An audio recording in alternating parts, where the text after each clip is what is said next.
Have we met before? You are you're such a thrill. Le Roquefort, mariez-le, il adore. Alors le film que vous venez de voir a été cofinancé par la région Occitanie et par l'Europe. Nous sommes heureux que l'Europe s'engage à nos côtés. Ça nous permet de porter des actions de communication ambitieuses au service du rayonnement de ce produit d'excellence qu'est le Roquefort. Et puis ça nous permet aussi de mettre en avant la filière Roquefort, acteur essentiel de l'économie de ce territoire.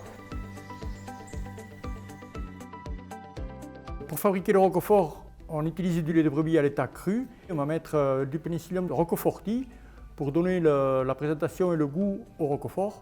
Ensuite, on va saler au sel sec des salines du midi, puis transpercer de part en part avec des aiguilles pour donner l'air au pénicillium. Le pénicillium qui va faire raffiner le fromage.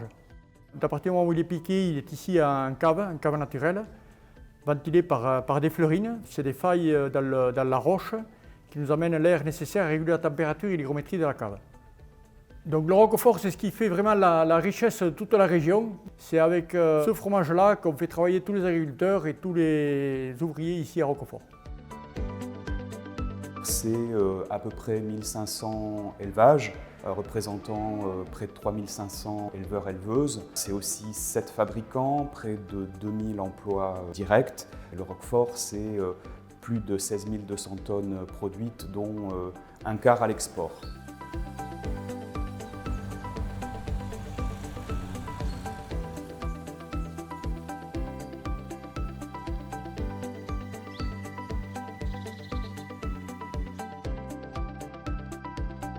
Les fermes qui produisent du lait AOP Roquefort sont dans un rayon de 100 km autour du village de Roquefort.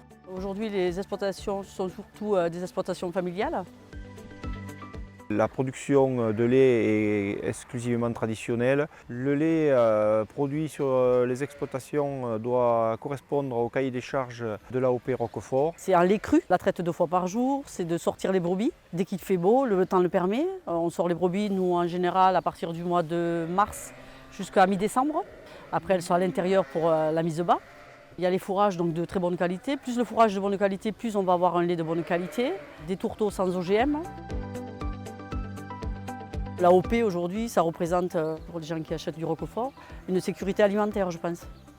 Actuellement, avec la crise du Covid et tout, je pense que ça nous protège. Je veux dire, toujours, ils sont venus chercher le lait, on a une sécurité voilà, que peut-être ailleurs, on n'aurait pas. Quoi. Si aujourd'hui, il n'y avait pas la filière AOP, je pense qu'on ne serait pas là. Quoi.